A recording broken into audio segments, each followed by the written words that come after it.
Nunca imaginé que un silencio pudiera tener tanto peso. Ni que, entre estanterías llenas de libros olvidados, el corazón pudiera gritar más fuerte que una palabra. Pero ahí estaba yo, con ellos dos, y con una decisión que no sabía si me liberaba o me condenaba. Todo empezó meses atrás. La tensión entre Daniel y yo se había vuelto un nudo que ni las conversaciones ni las noches compartidas podían desatar. Éramos dos extraños que se sabían de memoria. Hasta que él, con su calma peligrosa, me dijo una tarde: si lo que necesitas es sentirte viva otra vez, no voy a detenerte. No supe si era ironía, desafío o permiso. Pero esa frase se me quedó dando vueltas como un eco que no se apaga. Cuando propuso ir con su amigo Marcos, solo a tomar un café, nada más, pensé que era una trampa. Pero accedí. Tal vez porque ya estaba cansada de contener todo lo que hervía dentro de mí. Tal vez porque necesitaba saber de qué estaba hecha cuando las reglas desaparecían. La cita fue extraña desde el inicio. Marcos era distinto a Daniel, más relajado, más observador, de esos que no hablan mucho pero miran como si leyeran entre líneas. El lugar que eligieron fue la biblioteca pública, un edificio antiguo cerca del centro. Tranquilo y discreto, dijo Daniel con una sonrisa que no supe descifrar. El aire olía a papel envejecido y polvo de tiempo. Las luces eran tenues, las voces se apagaban apenas nacían. Entre los pasillos de madera, cada paso parecía un secreto. Nos sentamos en una mesa al fondo. Daniel hojeaba un libro sin leerlo. Marcos, frente a mí, me observaba con la paciencia de quien sabe que el silencio también seduce. En algún momento, nuestras manos se rozaron al alcanzar el mismo libro. Fue apenas un contacto mínimo, casi inocente, pero el pulso me delató. Daniel lo vio y no se movió. Ahí comprendí que aquel "no voy a detenerte" no había sido solo una frase, era una puerta abierta, una prueba, un abismo. Marco sonrió, apenas.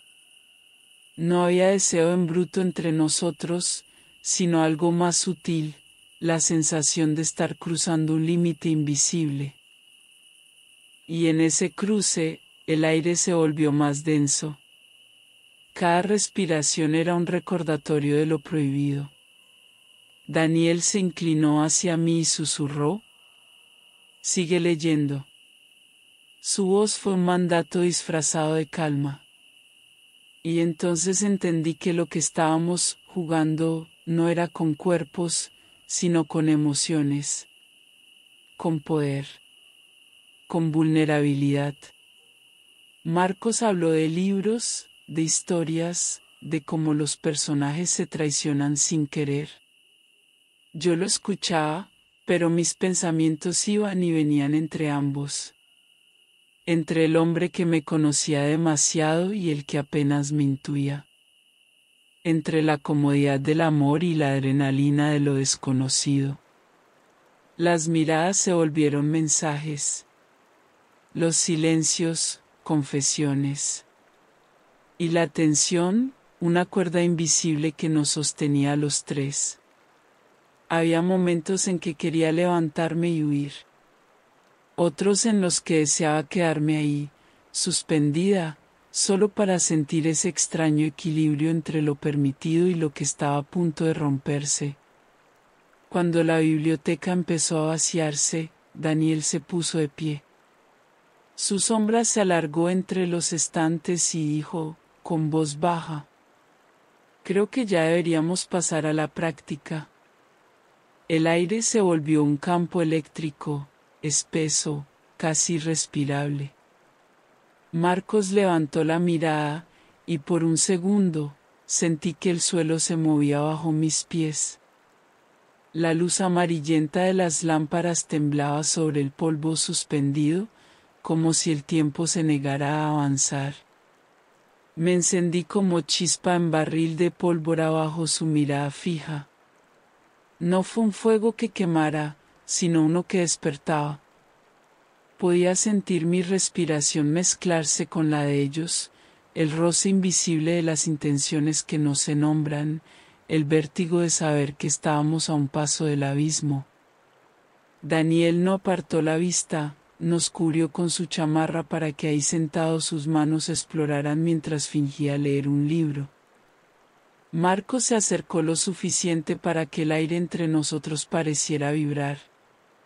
El silencio se volvió una melodía extraña, respiraciones cortas, el roce constante e hipnótico, todo se hundía como yo en el libro y sus hojas. Yo sentía mi cuerpo dividido entre el miedo y el impulso, entre lo que debía y lo que quería. Marco susurró: «Eres una diosa». Y eso me hizo explotar. Daniel me miraba con algo parecido a orgullo, o tal vez con rendición. No lo sé. Solo sé que, en ese instante, algo cambió para siempre. Fue un juego, como una montaña rusa. Una danza invisible donde cada respiración contaba como un paso. Donde la tensión se volvió lenguaje y el silencio, confesión. Salimos de la biblioteca sin decir palabra, pero sabiendo que habíamos cruzado un límite del que no se vuelve igual. El fuego no necesitó llamas.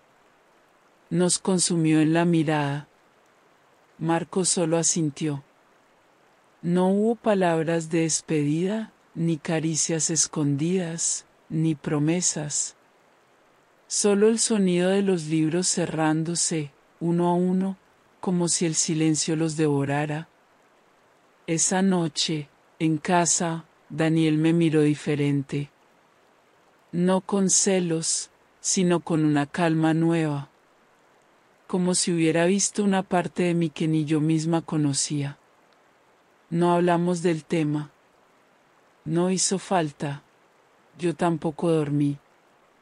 Me quedé despierta recordando la escena, el roce, la mirada, la tensión suspendida. No porque quisiera repetirla, sino porque me reveló algo y sentí tanto deseo que cabalgué en medio de la madrugada a Daniel como nunca y percibí que existía una llama de nuevo, una que pensé estaba extinguida. Con el tiempo, comprendí que esa experiencia no fue una traición, sino un espejo. Me mostró mi hambre de sentirme viva, mi miedo a ser olvidada, mi necesidad de explorar los límites del amor y del deseo sin romperlos del todo. Ahora, cuando paso frente a una biblioteca, el olor a papel me transporta de nuevo a aquella tarde. A ese instante donde entendí que el amor no siempre se mide en fidelidad, sino en la valentía de enfrentar las sombras que llevamos dentro. Y aunque nunca lo hablamos más, supe que él también lo entendió, porque, desde entonces, nuestras miradas cambiaron. Como si hubiéramos leído el mismo libro prohibido y decidido guardarlo en la misma página. A veces me pregunto si cualquiera puede resistir algo así. Si el amor verdadero puede sobrevivir a los juegos que probamos para sentirnos vivos. ¿Tú lo intentarías, sabiendo que podrías perderlo todo?